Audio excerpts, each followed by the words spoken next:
કેમ છો? જો અમારે ગાર્ડન આવેલું છે. અમે રાત્રે ઘણીવાર અહીં ગાડી આંટો મારવા આવીએ છીએ. અમારે મારી ફ્રેન્ડની બેબી આવી હતી 2-3 દિવસ પહેલાં મહેમાન. એમની છોકરીને તો ગાર્ડન જ ગમે, અહીંયા જઈ જાય છે. આવું બધું ચાલી રહ્યું છે. જો કે ખનકબેનને મૂકીને આવી ગયા પાછા.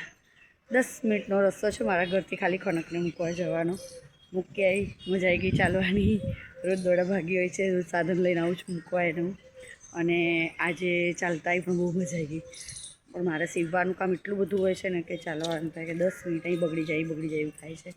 અને બ્યુટિકનું કામ હોય. 3 દિવસથી હું બ્યુટિક નથી ગઈ કારણ કે મારું સાધન સર્વિસમાં પડ્યું છે. આજ સાંજે કહે છે જે આવશે આવે છે કે નહીં ખબર નહીં. કંઈ નહીં, સારું આવી જાય તો મારે પાછા રવિવાર સોમવાર મહેમાન આવવાના છે. એટલે બહારના દોડા વધી જશે, સાધનો તો ચાલશે. કંઈ નહીં, જો મારા ઘર પાસે પહોંચી ગઈ. મારા ઘરની બાજુમાં ગાર્ડન આવેલું છે. જો મારા ઘરથી ખાલી 5 મિનિટનો જ રસ્તો છે ગાર્ડનનો. કંઈ નહીં, ચલો ફરી ઘરે જઈને મળું. કેમ છો? જો હું ઘરે આવી ગઈ. હવે ફટાફટ થોડી રસોઈ પાણી કરીશ, કારણ કે રસોઈ કરવી જ પડશે. કારણ કે પાણી કદાચ આવી ગયું છે, 12:30 પાણી આવી જાય છે હમણાંથી. તો ઘરે આવી ગઈ. હવે ફટાફટ રોટલી અને શાક તો બનાવી ગયું, રોટલી કરવાની છે. 5 અરસેલી બનાવું, 5 મારીને 5 એના પપ્પાની, બસ. અને પપ્પા માટે દહીં વઘારવાનું છે, એને દહીં વઘાર દઉં.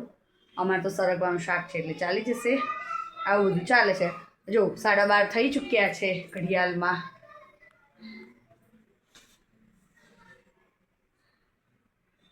જો 12:30 થઈ ગયા છે એટલે હવે 1 વાગતા 5-10 મિનિટમાં પાણી આવવું જોઈએ. 12:30 થઈ ગયા છે. કંઈ નહીં, ચલો હું ફટાફટ, જો કામ બધું બહુ જ આદરું છે. ઘઉંનું પેપડું બહાર કાઢી નાખ્યું કારણ કે ઘઉં ખલાસ થઈ ગયા. હવે થોડા હતા 6 કિલો જેવા, દળી નાખ્યા. જો પેપડું મૂકી દીધું બહાર. હવે 2 દિવસ પછી શાંતિથી ધોઈ નાખીશ. જોડે બધું થોડું ઝપટ કરી જ નાખું એટલે ટેન્શન ઓછું. આજે પાછું મારા મંદિરમાં પણ જવાનું છે એવું છે. અને આજે પણ ફરી તમને ભજનની મોજ કરાવી દઈશું, કારણ કે આજે ફરી ભજન અને ફરી પૂનમના બી ભજન અમારા આવશે. એટલે હવે જોઈએ છીએ કેમનું કરીએ કેમનું નહીં. આવું બધું ચાલી રહ્યું છે. કંઈ નહીં, જઈએ. જો હવે આ વખતે કદાચ ઈચ્છા છે પૂનમના દિવસે બુધવારના મંદિરે જો ભજન થતા હશે તો અમારે જવાની ઈચ્છા છે. હવે બધા લેડીઝો બીજા બધાને છોકરાઓના 10માની પરીક્ષા ચાલે છે, આવી શકશે તો ઠીક છે, નહીતર અમારા શિવ મંદિર જિંદાબાદ છે.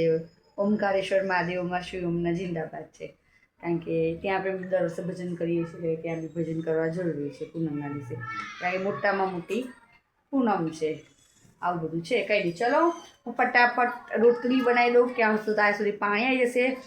ઓલરેડી આજે મારા કપડાં બી બહુ ધોવાના પડ્યા છે. જો બધા બાથરૂમના ઢગલા પડ્યા છે. આજે કાલે એક ઢગલો ધોયો, હજી એક બાકી છે, કારણ કે મશીનમાં નાખતી નથી. હમણાં હાથેથી ધોઉં છું, કારણ કે હમણાં મશીનમાં બહુ ધોયા હતા એટલે મેં ફટાફટ હાથેથી ધોઈએ કપડાં. મશીન હાથેથી જેવા ધોઈએ એવા મશીનમાં તો સાફ થતા જ નથી. એના હિસાબે અઠવાડિયામાં 2 વાર નાખીએ કે કેવા સ્કૂલ નાની ના હોય તો, ન તો હું હાથેથી ધોઉં છું. એટલે હાથેથી ધોઈએ. આજે મારે હમણાં 4-5 દિવસ આખો દિવસ કામ ચાલવાનું છે. આવું બધું ચાલી રહ્યું છે, સમજ્યા? એટલે હું રોટલી બનાવી દઉં પહેલાં પેટ પૂજા ફિર કામ દૂજા, એના જેવું છે. કારણ કે 3:30 વાગતા મંદિરમાં પણ જવું જ પડશે આજે તો. એવું છે, કારણ કે જે 3 બહેનો છે ને બાબાઓની 10માની પરીક્ષા છે, કદાચ આવે ખરા ના આવે ખરા, એવું બધું છે. કંઈ નહીં, ચલો ફરી મળીએ શિવ મંદિરમાં. કેમ છો? જો 3:30 થયા. અમારે મંદિરમાં જવાનો ટાઈમ આવી ગયો, કારણ કે આજે 11 છે એટલે ભજન રાખ્યા છે. દરેક 11 પૂનમ એવી રીતના. તમને બધાને આજે મહાદેવજીના દર્શન પણ કરાવું અને ભજનની મજા પણ લેવડાવું. કેમ છો? જો આજે 11 હતી એટલે આજે ભજન મંડળની બહેનોએ બધાએ ભજન કર્યા, ભજનનો આનંદ માણ્યો. અને તમને પણ હું બ્લોગમાં લીધું છે, શેર ચોક્કસ કરીશ. જો ભોળાનાથના દર્શન કરાવી દો. હર હર મહાદેવ. હે હા, મોડલ જ છે ને અમે બધા તો. જો અમારી ઇન્દુબેન જાત્રા કરીએ રણુજાની ક્યાં ક્યાં તો રણુજા અરે હા બોર્ડર હા પાકિસ્તાની બોર્ડર બોર્ડરના દર્શન કરી લીધા બોર્ડર એટલે એમ તો દર્શન તો ઠીક છે પણ એમ કઈ છે ગયા બોર્ડરના દર્શન કરી લીધા દર્શનની વાત થઈ ત્યાં છે જઈને આવી રણુજાના જો કૃષ્ણ ગયા ભગવાન ભોળાનાથના દર્શન હર હર મહાદેવ મારા કૃષ્ણ રાધા જો મારા ભજન મંડળના કૃષ્ણ રાધાજી છે અને બહુ જ મજા આવે છે અમારે બધે બહાર ભજન કરવા પણ જઈએ છીએ અને બહુ જ મજા આવે બધાને પણ મજા આવે છે બધા નાની મની બહેનો છીએ આવી રીતના છે અત્યારે અમુક જણને 10માની પરીક્ષા ચાલુ છે પણ બધી બહેનો આવી હતી કારણ કે અમારે મહિનામાં 2 11 એક પૂનમ જ ભજન કરવાના હોય હવે પૂનમના દિવસે પણ હશે એટલે બધાને મજા આવી જશે કંઈ નહીં બધાને હર હર મહાદેવ જય શ્રી કૃષ્ણ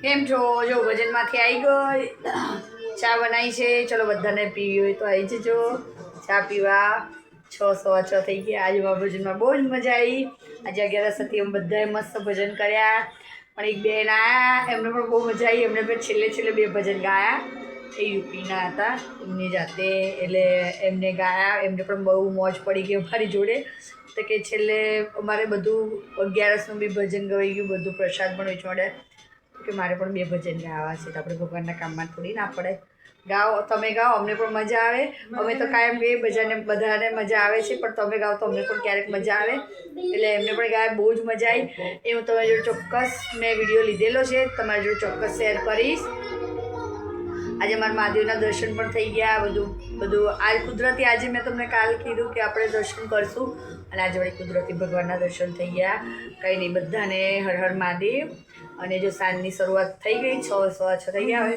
સાંજની રસોઈ અમારા ખનકબેન સ્કૂલેથી આવી ગયા હજી મારા સ્કૂટીનો ફોન નથી આવ્યો કે સ્કૂટી ક્યારે સોંપવાના છે આજે 3જો દિવસ છે ને કાલ સવાર 4થો દિવસ હશે કાલ તો લાવવું જ પડશે કારણ કે પરમ દિવસથી તો કોઈકને કંઈક મહેમાન આવવાનું હશે એટલે મારો ઉપાધિનો પાર નથી આવું બધું ચાલી રહ્યું છે કાલે પાછી અમારા ખનકબેનને રજા કાલે 10માનું પરીક્ષા છે એના હિસાબથી બસ જો આવું નવું ચાલે કંઈ નહીં ચલો હવે આગળ શું રસોઈ બનાવવું એવી થોડું વિચારો મારે તો ખીચડીયા ભગત છે અમારા ઘરમાં એટલે ખીચડી રવૈયા અને વટાણા અને બટેકાનું શાક મસ્ત રસાવાળું અને ભાખરી અને જોડે દૂધ આપણને એના વગર મોજ ના આવે ગમે તેવા પકવાન ખાઈને પણ ખીચડી ભાખરી અને દૂધ ગામડામાં પણ ચાલે એના વગર મોજ નહીં જેટલું સારું ખાઈએ ને એટલી તબિયત બગડે અને ખરાબ બહુ જ થાય ઓલરેડી આજકાલ સવારના સમાચારમાં જતું અમારે વેજલપુર પણ કંઈ ડેરીનું નામ નથી કીધું એના પણ કેટલા 8 થી 10 ડેરીઓના પનીરો પકડાયા બધા ડુપ્લિકેટ અને પામોલીન તેલમાંથી બનાવેલા એટલે બધાને હોટલમાં ખાવું બહુ જ ગમે છે એટલે મહેરબાની કરીને કોઈ બહારનું ખાશો નહીં તમે તારા ઘરે પનીર બનાવો અને ઘરે રસોઈ જે જમવું એ બધા બનાવો તમે તમારી સેહતનું ધ્યાન રાખો કંઈ નહીં ચલો ફરી મળીએ છીએ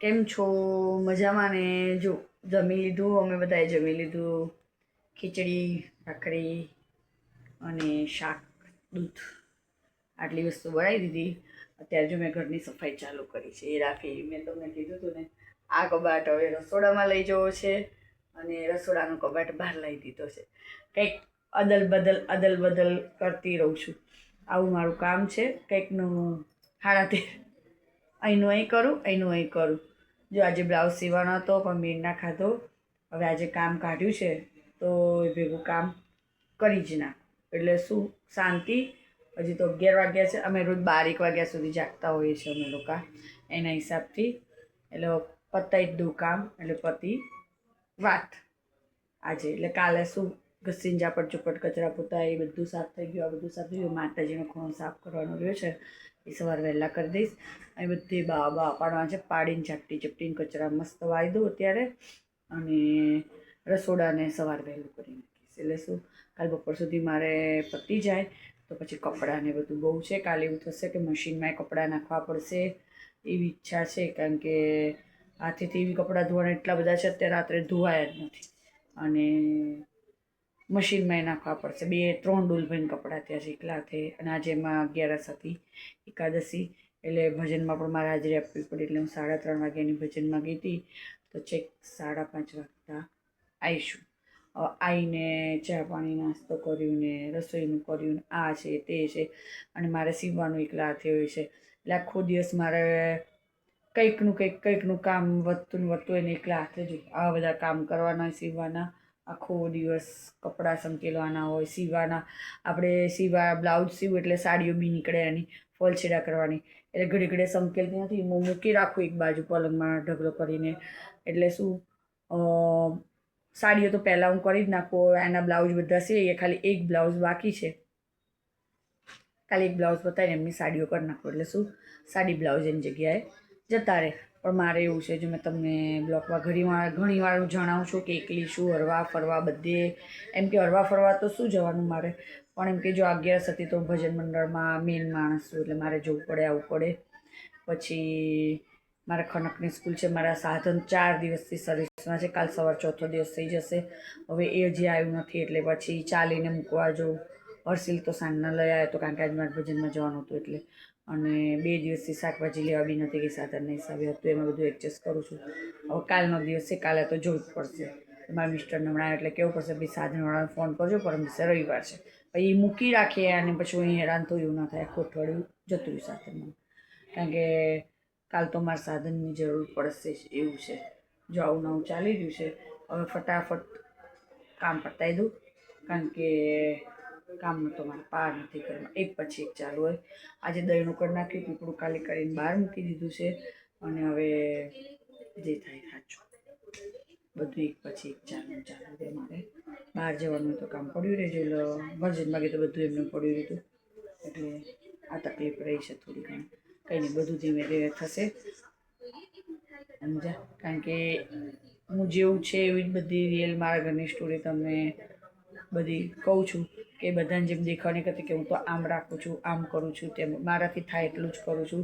અમુક વાર મારે સવારમાં મોડું બી ઉઠાઈ જાય છે, અમુક વાર વહેલી બી ઉઠી જાઉં છું. એવું બધું છે. રાત્રે 1:30 વાગ્યા સુધી જાગવાનું હોય છે. જો આજે 12-1 વાગશે. અને સવારે વહેલો તો મારા મિસ્ટરનું ફર્નિચર કામ કરે હોય, એટલે એમને અમુક વાર ટિફિન હોય, મારા હર્ષિલને કોલેજ હોય તો એને બી સવારમાં ટિફિન હોય. એક પછી એક કંઈકનું કંઈક કામ, એક પછી એક કંઈક કામનું કામ ચાલુ હોય. અને ખડકનું નિશાળ, મારે સીવવાનું, બ્યુટિકના કામ બધું જ એકલા હાથે કરવાનું. એટલે મારે અમુક વાર જો મશીનનું કામ હું કરવા રહી જાઉં છું તો ઘરનું બી રહી જાય છે. અને જો ઘરનું 2 દિવસથી કરું છું તો મશીનનું રહી જાય છે. એટલે આવું બધું થાય છે. મારે બધું એકલા હાથે એડજસ્ટ કરવું પડે છે. કંઈ નહીં, ચલો હવે ફરી હું આ બધું ગોઠવી દઈશ. તો કાલના બ્લોગમાં તમને ચોક્કસ બતાવીશ કે આ કબાટ મારો રસોડામાં હતો, ફ્રીજની બાજુમાં, એને મેં બહાર લાવી દીધો છે. અને આ જે બહાર કબાટ દેખાય છે તમને કોફી કલરનું, એ હવે રસોડામાં લઈ જાઉં છું. એટલે એવું કંઈક બધું આગા પાછું કરી દઉં. આમ કંઈક અદલ બદલતી રહું, જગ્યા મનને શાંતિ થાય અને ઘર બી ચોખ્ખું થઈ જાય. બહારને કંઈક નવીન બધું ગોઠવતા રહીએ. આવું બધું ચાલે છે.